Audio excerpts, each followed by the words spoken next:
आप सभी का फिर से स्वागत है रूरल वेव्स पे। आज हम बात करने वाले हैं एआई रिलेटेड।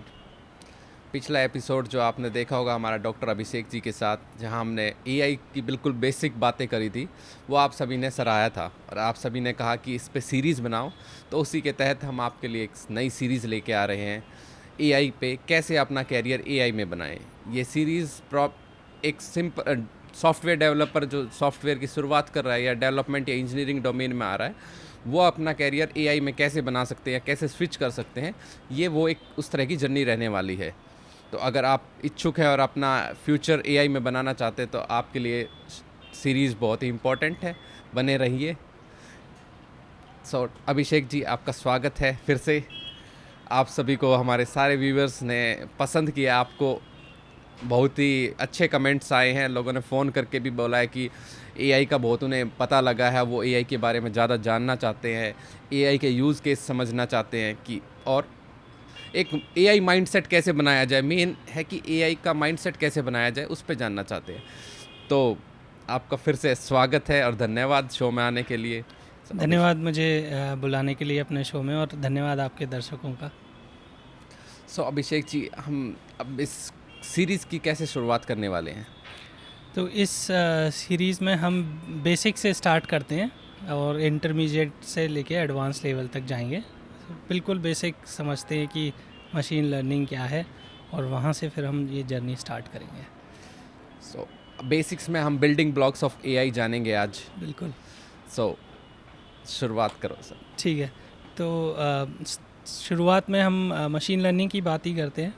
हम जब आर्टिफिशियल इंटेलिजेंस की बात करते हैं तो हम एक आर्टिफिशियली इंटेलिजेंट मॉडल बना रहे होते हैं। उसके लिए मशीन लर्निंग एक ब्रांच है आर्टिफिशियल इंटेलिजेंस की। अब जब हम आर्टिफिशियल इंटेलिजेंस में मशीन लर्निंग मॉडल्स बनाते हैं, तो मशीन लर्निंग के भी डिफरेंट टाइप्स हैं। मशीन लर्निंग सुपरवाइज्ड मॉडल्स हो सकते हैं, आपके अनसुपरवाइज्ड हो सकते हैं, और आपकी रीइंफोर्समेंट लर्निंग हो सकती है। तो लर्निंग जब हम कर रहे हैं आज, हम फोकस रखेंगे अपना सुपरवाइज्ड लर्निंग पे। तो हम सुपरवाइज्ड लर्निंग में आगे जाएंगे। तो क्या होता है सुपरवाइज लर्निंग सर? और सुपरवाइज लर्निंग से पहले मेरा एक सवाल रहेगा कि क्यों सुपरवाइज लर्निंग? क्योंकि हर चीज़ के लिए वाई, तो वाई सुपरवाइज लर्निंग का आंसर। सुपरवाइज लर्निंग, सबसे पहले सुपरवाइज लर्निंग होती क्या है? सुपरवाइज लर्निंग इज़ जहाँ पर आपको कोई इंस्ट्रक्ट कर रहा है, ट्रेन कर रहा है। हम बचपन से ही ये देखते आते हैं, जब हम छोटे होते हैं तो हमें घर में पेरेंट्स, स्कूल में टीचर्स ट्रेन करते हैं, और उसके बेसिस, उस लर्निंग के बेसिस में हम अपने आप को डेवलप कर पाते हैं for different kind of problems. इसी तरह से मशीन लर्निंग मॉडल्स का भी यही है कि हम पहले बेसिक से स्टार्ट करते हैं। सुपरवाइज लर्निंग बेसिक है जहाँ पर आपका ऑलरेडी क्लासिफाइड डेटा होता है। तो अगर किसी को शुरुआत करनी है तो सबसे पहले वो सुपरवाइज लर्निंग समझे, मॉडल बनाना समझे, और तभी जाके एडवांस लेवल पे हम काम करेंगे। रियल वर्ल्ड प्रॉब्लम्स अनसुपरवाइज्ड होती हैं, बट हमको उनको सुपरवाइज्ड ही बनाना पड़ता है। हमारी एल्गोरिथम्स जो हैं वो सुपरवाइज क्लासिफाइड डेटा पे काम करती हैं। तो सुपरवाइज लर्निंग हमारी बेसिक है, और अल्टीमेटली हमको डेटा को क्लासिफाई करके लेबल्ड करना होता है, ट्रेन करना होता है मॉडल को, सो दैट वो रियल वर्ल्ड प्रॉब्लम्स को अंडरस्टैंड कर पाए। सर, जैसे अभी आपने बताया सुपरवाइज लर्निंग के लिए डाटा, ट्रेन, लेबल, ये 3 कंपोनेंट मेन हैं जो डाटा लेबलिंग क्या होता है? डेटा लेबलिंग प्री प्रोसेसिंग का पार्ट है। इसको हम एक्सप्लोरेटरी डेटा एनालिसिस के अंदर डाल सकते हैं। ये फील्ड है जिसमें हम डेटा को एक्सप्लोर करते हैं। तो सबसे पहले हम जब भी हम क्लासिफिकेशन की बात करते हैं तो हमको डेटा को समझना पड़ता है, जो भी हमारे पास इनपुट डेटा है। तो डेटा समझने के लिए हमको ये जानना पड़ता है कि इस डेटा के अंदर क्या फील्ड्स हैं अवेलेबल हैं, कौन सी इम्पॉर्टेंट क्लासेस अवेलेबल हैं, और क्या क्या अगर कोई मिसिंग वैल्यूज़ हैं तो वो क्या हैं, अब इसमें डेटा लेबलिंग की जब हम बात करते हैं तो हमको डेटा को क्लास पहले से ही सेग्रीगेट करना पड़ता है, लेबल करना पड़ता है। सुपरवाइज लर्निंग में हमारे पास ऑलरेडी डेटा लेबल्ड होता है। लेबल्ड का मतलब ये है कि मैंने ऑलरेडी उनको नेमिंग कन्वेंशंस प्रोवाइड कर रखे हैं। जैसे हम वेदर फोरकास्टिंग का एग्जांपल लें, तो अगर मेरे को वेदर फोरकास्टिंग करनी है तो मैं अलग अलग क्लासेस बना दूं कि पार्शली क्लाउडी, रेनी, सनी। सो वेदर किस तरह का है मैं इन क्लासेस में बता सकता हूं। तो ये लेबल्स हो गए, मैंने लेबलिंग कर दी डेटा की। लेबल और टैगिंग और टैगिंग कर दी। ठीक है, लेबल हो गया, अब उसके बाद क्या करेंगे? लेबलिंग करने के बाद हमको हमने उसको डेटा को समझ लिया कि हमारी ये इम्पॉर्टेंट क्लासेस हैं। हमको एक्स और वाई टू डायमेंशनल में उसको डिवाइड करना पड़ता है। इसके बाद हमको जब हम डेटा की लेबलिंग हो गई, एक्स एंड वाई निकाल लिए हमने, अब हम डेटा को स्प्लिट करते हैं फॉर ट्रेनिंग और टेस्टिंग। सो स्प्लिटिंग में भी जो कन्वेंशन है और बेस्ट प्रैक्टिस है कि आप ट्रेनिंग के लिए 80% डेटा रखो और 20% डेटा को टेस्टिंग के लिए रखो। तो जब आपके पास जो भी डेटा सैंपल आपके पास मौजूद है, उसको आप डिवाइड करते हो for training as well as for testing. तो जितना ज़्यादा आप ट्रेन करोगे आपका मॉडल उतना अच्छा परफॉर्म करेगा। तो 80% data should be for training and 20% for testing. So अब आप ये स्प्लिट करते हो डेटा को। जब आप ट्रेन और टेस्टिंग के लिए डिवाइड कर दिया डेटा को, उसके बाद आप इस डेटा को क्लासीफायर को देते हो फॉर ट्रेनिंग। तो आप ट्रेंड डेटा जो है वो क्लासीफायर को देते हो फॉर प्रेडिक्शन, और टेस्ट डेटा के साथ आप प्रेडिक्शन करते हो।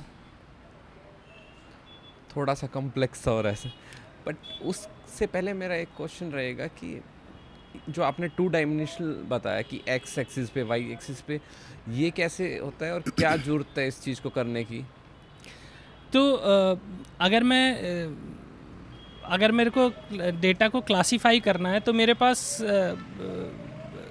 कोई क्लासिफिकेशन टाइप होना चाहिए कि किस, या तो डेटा यस, मतलब अगर हम वेदर फोरकास्टिंग की बात करें तो हम ये कह सकते हैं कि अगर मेरे को ये फोरकास्ट करना है कि आज सनी डे है या नहीं है, तो ये एक तरह का क्लासिफिकेशन हो गया। तो मैंने ये डिवाइड कर दिया कि either on that side of line और on other side of line. So whether it's a sunny day और नॉट, ये मेरे को क्लासीफाई करना है। Patient is suffering from some disease और नॉट। सो ये क्लासिफिकेशन हम कर रहे हैं। तो हमारे जो इससे पहले ये जो आप बात कर रहे हो, तो हमारे दो, या तो हम क्लासिफिकेशन करते हैं या रिग्रेशन करते हैं। तो जब हम क्लासिफिकेशन की बात करते हैं तो हम किसी न किसी ब्रांच में उसे क्लासीफाई कर रहे होते हैं। या तो अभी जो मैं आपको एग्जांपल दे रहा हूँ ये बाइनरी क्लासिफिकेशन है कि या तो यस है या नो है। मल्टी क्लास क्लासिफिकेशन भी होता है जिसमें हम वेदर का जैसे एग्जांपल दे रहा था, तो या तो सनी डे है या नहीं है। अब इसमें और हम ऐड कर सकते हैं classes, whether it's partially cloudy day, sunny day. तो उस तरह का मल्टी क्लास क्लासिफिकेशन भी होता है। तो ये जब मैं एक्स और वाई की बात कर रहा हूँ तो हमको किसके अगेंस्ट क्या है करना है, तो जो डिसीज़न फैक्टर निकालना है वो डिसीज़न के लिए हमें एक्स और वाई डेटा चाहिए होता है। एक्स और वाई से मेरी जो समझ आई है कि ये स्ट्रेट फॉरवर्ड आंसर नहीं दे सकते हम कि भाई यस होगा या नो होगा। जैसे संसार में आजकल डिप्लोमेसी ज़्यादा चल रही है, कोई मना हाँ या ना नहीं कह सकते, मतलब कि कोई स्ट्रेट फॉरवर्ड किसी को यस और नो नहीं बोलता। We try to give some different opinion like complex. So उसमें से आपको यस और नो प्रिडिक्ट करने के लिए एक आपको एक्स एक्सिस पे कुछ रखना पड़ेगा, वाई पे बेस्ड ऑन दैट लाइन जो जा रही है उसके बेसिस पे आप डिसीजन लोगे। क्योंकि स्ट्रेट यस नो होता तो कुछ लेना ही नहीं आपको decision, like it will be like 100% this side 100। But situations ये हैं कि वो 90% एनालिसिस करना पड़ेगा कि ये सेंटिमेंट किस साइड जा रहा है। लाइक कॉर्पोरेट में सिंपल सा मैनेजर आपको पता किस सेंस में क्या बोल के गया, ये आप एनालाइज करते हो कि मैनेजर ने मेरे को सुनाई है या मेरे इम्प्रूवमेंट की बात करी है। तो वो आपका ब्रेन है उसको क्या वर्ड यूज़ करें, किस टोन में यूज़ करें, तो सेम यहाँ पे भी हम ऐसा ही कुछ करते हैं। बिल्कुल। एक और एग्जांपल आपको देता हूँ, जैसे हमें प्रिडिक्ट करना है मार्केट में कि अगर मेरी एक शॉप है और उसमें अगर कोई भी आदमी आ रहा है तो वेदर ही विल इन्वेस्ट और नॉट। सो मैं उसमें दो फैक्टर्स अगर कैलकुलेट करूं कि अगर उसकी इनकम एक सर्टेन अमाउंट पे है और उसकी एज क्या है, उसके बेसिस पे मैं ये निकालूं कि अगर इसकी एज सर्टेन एज के ऊपर है, मिड ईयर एज है, और उसकी इनकम अगर हाई रेंज पे है तो probability of investment is more. And अगर उसकी एज कम है और इनकम भी कम है तो probability of investment is less. उसके बेसिस पे ये एक्स और वाई फैक्टर होगा कि एज एक फैक्टर है और एक मेरा उसकी इनकम एक फैक्टर है, तो ये एक्स और वाई हो गए मेरे लिए। हाँ, एक चीज़ और, एआई और मशीन लर्निंग में सब कुछ प्रोबेबिलिटी है। हाँ। कितनी प्रोबेबिलिटी, और कितनी प्रोबेबिलिटी कह लो या एक्यूरेसी, लाइक अगर वो आप 100% अचीव कर लेते हो, लाइक 100% एक्यूरेट, तो वो येस नो की सिचुएशन हो जाती है। बट अगर वो 99.9 पे भी रह रहा है तो वो एक ग्राफ में ही रिप्रेजेंट कर पाओगे कि हो सकता है या नहीं हो सकता हाँ। प्रोबेबिलिटी। सो जो डेटा जो आप 100% एक्यूरेसी की बात कर रहे हो, ये भी कभी कभी फॉल्स पॉजिटिव होता है, तो आपको बहुत ध्यान रखना है कि अगर आपका मॉडल 100% एक्यूरेसी दे रहा है तो कहीं आपके डेटा में तो प्रॉब्लम नहीं है, ओवर फिटिंग तो नहीं है, या आपका डेटा ही किसी इम्बैलेंस का तो प्रॉब्लम नहीं है आपके डेटा में।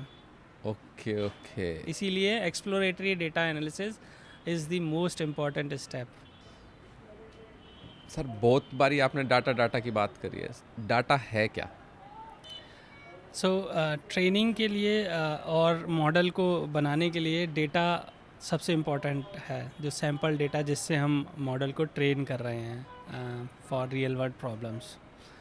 तो डेटा हमें कई जगह से मिलता है। हम या तो अपना खुद का डेटा रियल वर्ल्ड कलेक्ट करें, सर्वे करें, या कहीं किसी, अगर हम हेल्थ डोमेन में काम करना चाहते हैं तो किसी हॉस्पिटल से बात करके वो डेटा लेके आएँ। तो सैम्पल डेटा हमें कलेक्ट करना पड़ता है। Data is important. Okay. So sample data, अब आपने जैसे बताया कि रियल वर्ल्ड में भी हो सकता है या बिजनेस डोमेन का भी हो सकता है, तो सपोज़ कुछ डोमेन ऐसे हैं जहाँ पे आईटी रिलेवेंट है तो वहाँ तो डाटा है, बट कहीं ऐसा भी होगा कि कुछ आप किसी नए पार्टिकुलर डोमेन में जा रहे हो जो कि जहाँ पे रेलेवेंट डाटा नहीं है, तो उस सिनेरियो में वो डाटा कहाँ से लाएंगे? अगर मुझे खुद से ही देखो, सैम्पल साइज़ अगर मेरा बहुत बड़ा नहीं है तो देर आर टेक्निक्स कि आप अपने सैम्पल साइज़ को बड़ा कर सकते हैं फॉर ट्रेनिंग। उसके लिए टेक्निक्स अवेलेबल हैं। आप अगर हम इमेज की बात करें तो हम मिररिंग कर सकते हैं। एक टेक्निक होती है मिररिंग करना, कि आप सेम इमेज को फ्लिप कर दें। Flipping is another. आप उसमें हल्का सा नॉइज़ ऐड कर दें, डिस्टॉर्ट कर दें इमेज को, शेप्स एंड साइज़ को चेंज कर दें, तो उस तरह से आप उतने आर्टिफिशियली इमेजेस जनरेट कर सकते हैं। Similarly for text also you can randomise the data and generate the artificial data. अब डाटा, सपोज मैंने डाटा जनरेट कर दिया आर्टिफिशियली और कुछ सैम्पल डाटा के, बट वो डाटा कितना रेलेवेंट है ये कैसे पता चलेगा? वो डेटा को फिर हमें स्टडी करना पड़ेगा। पहले तो हमारा जो मोस्ट इम्पॉर्टेंट थिंग है कि हमें डेटा कलेक्ट होना चाहिए, हमारा सैम्पल साइज़ हमें बड़ा रखना चाहिए। जब हमें सैम्पल साइज़ मिल गया, अगर हमने कहीं से कलेक्ट कर लिया, और या हम किसी रियल वर्ल्ड प्रॉब्लम पे काम कर रहे हैं तो हमने रियल वर्ल्ड ही डेटा सर्वे के थ्रू कलेक्ट कर लिया, हॉस्पिटल से कलेक्ट कर लिया। अगर हम मार्केट प्रेडिक्शन कर रहे हैं तो मार्केट डेटा अगर अवेलेबल है। अगर हम किसी इंडस्ट्री में काम करते हैं और उस डोमेन के स्पेसिफिक डेटा अवेलेबल है, तो वो डेटा हमने जब कलेक्ट कर लिया, देन हमको उसको एनालिसिस करना पड़ेगा। ओके। एक डेवलपर हूँ मैं एक सिंपल इमेज की बात कर रहा हूँ कि मेरे को एक इमेज को रीड करना है कि ये ह्यूमन फेस है या नहीं है। अब मुझे उसके लिए डाटा चाहिएगा, तो वो डाटा कहाँ से लेके आओ? हर एक का अपना यूज़ केस होगा तो डेवलपर जो बिल्कुल स्टार्ट करना चाह रहा है, लर्न करना चाह रहा है, उसको डाटा अगर लेना है, वो इंडस्ट्री में नहीं जा सकता क्योंकि सर्वे करना एक मैनुअल है, वो बिकॉज उसको लर्न करना है, तो वो डाटा कहाँ से लेके आएगा? सो सीखने के लिए फॉर डेवलपर्स काफ़ी सारी वेबसाइट्स अवेलेबल हैं। यूसीआई रिपोजिटरी, आप यूसीआई रिपोजिटरी पर जा सकते हैं, वहाँ पर बहुत डेटा अवेलेबल है, हर फील्ड का, हर डोमेन का डेटा अवेलेबल है फॉर दिस लर्निंग फेज। आप केगल की साइट पर जा सकते हैं, केगल वाइड लोन वेबसाइट है for this artificially intelligent models creation के लिए। हम मॉडल क्रिएट खुद भी कर सकते हैं, आप वहाँ पे डेटा भी ले सकते हैं, तो डेटा आपको सैम्पल डेटा वहाँ से मिल जाएगा। ओके, डाटा मिल गया डेवलपर को। अब आपने एक्सप्लोरेटरी डाटा एनालिसिस वर्ड भी बहुत बार यूज़ किया है, तो अब ये क्या चीज़ है? अब जब डेटा हमारे पास आ गया तो हमको डेटा को एक्सप्लोर करना पड़ेगा। ये डेटा कितना रिलेवेंट है हमारे लिए, हम जिस प्रॉब्लम के पर काम कर रहे हैं उस प्रॉब्लम के अगेंस्ट ये डेटा कितना रिलेवेंट है हमारे लिए।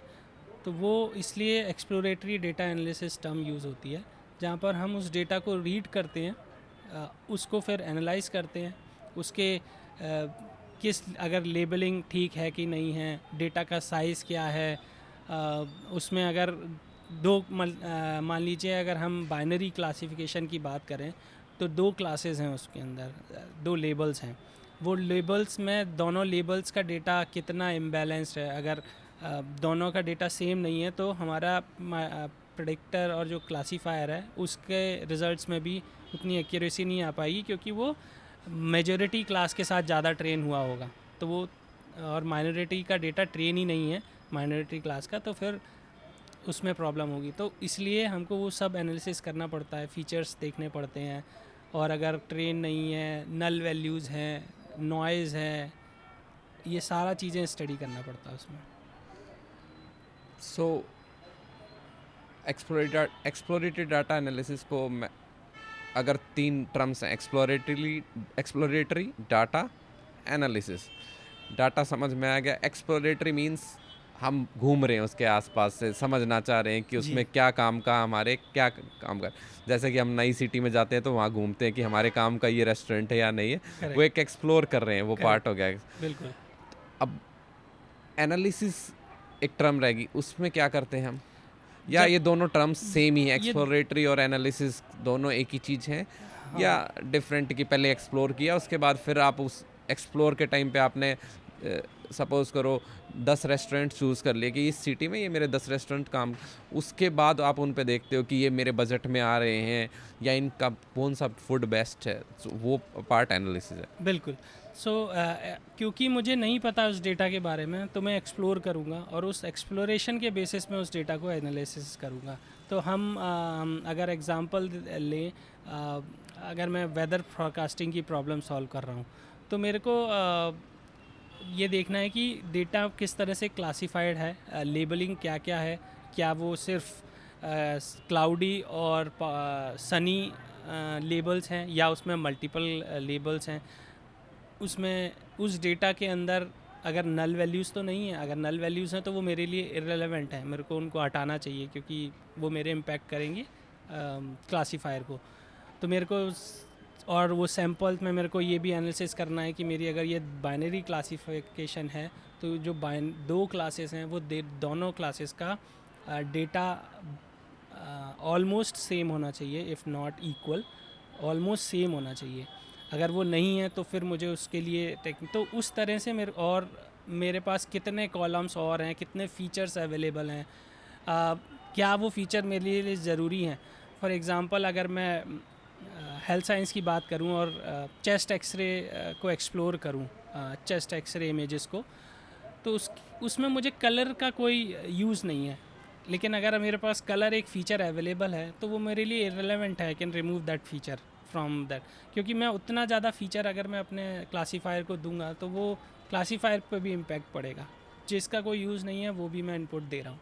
तो इसीलिए मुझे उस एक्सप्लोरेशन में ये सब निकालना पड़ता है कि क्या डेटा है, क्या अवेलेबल है, किसे रिमूव करना है, अगर मेरा इम्बैलेंस डेटा है तो मुझे बैलेंस कैसे करना है, ये सब एनालिसिस का पार्ट है। ओके। और एक लेबल वर्ड यूज़ कर रहे हैं हम ज़्यादा, एक फीचर यूज़ कर रहे हैं, तो दोनों में क्या डिफरेंस है? तो जब हम डेटा लेबलिंग की बात करते हैं तो हम क्लासेस की बात करते हैं। बाइनरी क्लासिफिकेशन जब हम कर रहे हैं तो हम डेटा को दो क्लासेस में डिवाइड कर रहे हैं। या तो हेल्थ साइंस में, या तो वो किसी पेशेंट को अगर कैंसरस चेक कर रहे हैं, प्रिडिक्ट कर रहे हैं, तो कैंसरस है या नॉन कैंसरस है, ये दो लेबल हो गए। वेदर फॉरकास्टिंग में बाइनरी क्लासिफिकेशन क्लाउडी है या नॉन क्लाउडी है, दो क्लासेस, दो लेबल्स। तो ये लेबलिंग हो गई। अब इन दोनों ही सिनारियोज़ में फ़ीचर्स हमारे क्या क्या होंगे? जैसे चेस्ट एक्सरेज की बात करें तो फ़ीचर हो गए शेप, साइज़, कलर, स्क्यूनेस, एक इमेज के फ़ीचर्स हैं। ये दोनों ही सिनारियो में, कैंसरस और नॉन कैंसरस में, ये फ़ीचर्स होंगे। इन फ़ीचर्स को रीड करके हम बता पाएंगे ये किस क्लास को और किस लेबल के साथ बिलोंग करता है। और जैसे हम वेदर फॉरकास्टिंग की बात कर रहे हैं तो ह्यूमिडिटी है, कितनी परसेंटेज है, ये सब फीचर्स निकाल के हम डिफ़ाइन कर पाएंगे कि सनी डे है या क्लाउडी है। ठीक सर, अभी आपने क्लासीफायर और क्लासेस, तो एक क्लास और एक क्लासिफिकेशन, अब ये क्लासिफिकेशन क्या चीज़ है? सो दो टर्म होती हैं जब हम और वो फ्रीक्वेंटली यूज़ भी कर रहे हैं हम और बात भी कर रहे हैं, क्लासिफिकेशन की और रिग्रेशन की। क्लासिफिकेशन तो हम लेबल्स और जो हमारे डेटा है उसको डिवाइड कर रहे हैं to which class it belongs. अगर हम हेल्थ साइंस की बात करें तो मेरा पेशेंट या तो डायग्नोस विथ सम डिजीज़ है या नहीं है, सो ये यस और नो क्लासिफिकेशन हो गया। लेकिन अगर मैं ये पूछूं कि क्या प्रोबेबिलिटी है एक मार्केट, अगर मैंने कोई सेल ओपन की मार्केट एनालिसिस कर रहा हूँ और अगर सेल में आज लॉन्च करूँ तो उसके पहले मैं मार्केट प्रेडिक्शन करना चाहता हूँ कि इस सेल के लिए क्या चांसेस हैं कि ये इन्वेस्टमेंट होगा कि नहीं होगा। तो जो वैल्यू है, जो न्यूमेरिकल वैल्यू निकाल रहे हैं इस सिनारियो में कि 10%, 20% चांसेस हैं इन्वेस्टमेंट के, बेस्ड ऑन जो भी क्राइटेरिया लें, एज लें, इन्वेस्टमेंट इनकम लें, रीजन लें, जो भी आप फीचर इंपॉर्टेंट समझते हैं, तो उसके बेसिस पे जो आप वैल्यू निकाल रहे हैं और उस वैल्यू निकालने का जो एरिया है उसको हम रिग्रेशन कहते हैं। तो regression is where you will predict something with numerical value. Classification में आप सिर्फ क्लासीफाई करते हो वो क्लास। जैसे अगर मैं कैंसर पेशेंट की बात करूं तो कैंसरस और नॉन कैंसरस एक क्लासिफिकेशन है, लेकिन उसकी सीवियरिटी क्या है, कितना परसेंटेज कैंसर है, that is regression. Sir, supervise learning का एक मेन कंटेक्स्ट मैं समझ गया कि मेरे को वही सेम अगर रिपीट कर रहा हूँ, डाटा चाहिए, उसको डाटा को ट्रेन करना है, ठीक है, लेबल करना है, क्लासिफिकेशन का पता होना चाहिए, कैसे क्लासिफाई करूँगा, रिग्रेशन का पता होना चाहिए। तो ये चीज़ अब पता चल गया एज अ थ्योरी। अब मेरे को कोड में एज अ डेवलपर कुछ सेटअप करना पड़ेगा यूज़। तो वो क्या सेटअप है और क्या लर्निंग के लिए मैं कैसे उस सेटअप को कर सकता हूँ, कौन कौन से टूल रिक्वायर्ड है, कौन सी लैंग्वेज यूज़ करनी है, प्लस क्या हार्डवेयर या रिसोर्स नॉर्मल पीसी पे चला सकता हूँ या कुछ अलग से रिक्वायरमेंट रहती हैं एआई या एमएल के लिए? सो जब मैं एज ए डेवलपर अगर मैं अब ये सब चीज़ें इम्प्लीमेंट करना चाहता हूँ तो पाइथन सबसे पहले यूज़ होती है। आप किसी भी लैंग्वेज में कर सकते हैं सारा काम, जावा कैन बी यूज। पाइथन इसलिए प्रेफरेबल है कि आपको जो डेटा 2 डायमेंशनल मॉडल में चाहिए वो इजीली अवेलेबल है थ्रू लाइब्रेरीज़, और तो इसलिए आप पाइथन की तरफ जाते हैं। फॉर लार्ज डेटा और बिग डेटा एनालिसिस के लिए आपको 2 डायमेंशनल 3 डायमेंशनल एरेज अवेलेबल हैं फॉर रीडिंग। तो आपको पाइथन चाहिए पहला। फिर इसके साथ पाइथन के साथ कुछ लाइब्रेरीज़ हैं जो कि डेटा साइंटिस्ट और मशीन लर्निंग मॉडल के लिए बनाने के लिए अवेलेबल हैं। नमपाई एक लाइब्रेरी है, अगर आप एरेज़ को के साथ खेलते हैं और एरेज में आप रीड करते हैं डेटा को, तो नमपाई है, नमपाई आपको इंस्टॉल करनी पड़ेगी, समझनी पड़ेगी, थोड़ा सा उसका स्टडी करना पड़ेगा कि नमपाई में क्या क्या है और कैसे उसको डेटा रीड करते हैं, एरे कैसे रिप्रेजेंट होते हैं उसके अंदर। पांडास एक लाइब्रेरी अवेलेबल है पाइथन में। पांडास डेटा एक्सप्लोरेशन के लिए अवेलेबल है, तो जितना भी हम एक्सप्लोरेशन की बात कर रहे थे डेटा की, वो पांडास के थ्रू हो सकती है। आपका CSV डेटा डेटा फ्रेम में यूज़ हो जाता है। Data frame again 2 dimensional representation of data है कि आपने CSV का जो डेटा आपने रीड किया है, आप डेटा फ्रेम के थ्रू उसी फॉर्मेट में, टेबल फॉर्मेट में डेटा को प्रेजेंट कर सकते हैं। तो आपकी रीडेबिलिटी और एक्सप्लोरेशन के लिए आप डेटा पांडास यूज़ कर सकते हैं। इसके बाद आपका टेंसर फ्लो है। अगर आप न्यूरल नेटवर्क के मॉडल्स पे अगर काम करना चाहते हैं तो टेंसर फ्लो है स्पेसिफिक टू न्यूरल नेटवर्क। फिर साइकेट लर्न है फॉर मशीन लर्निंग एल्गोरिथम्स। तो आपकी बहुत सारी एल्गोरिथम्स क्लासीफायर्स साइकेट लर्न के अंदर अवेलेबल हैं, वो एक लाइब्रेरी अवेलेबल है। तो ये कुछ इम्पॉर्टेंट लाइब्रेरीज़ हैं। एक मैट प्लॉट लिब लाइब्रेरी है for plotting and graphical representation of your data. So अगर आप ग्राफिकल रिप्रेजेंटेशन करना चाहते हैं तो मैट प्लॉट लिब यूज़ होती है।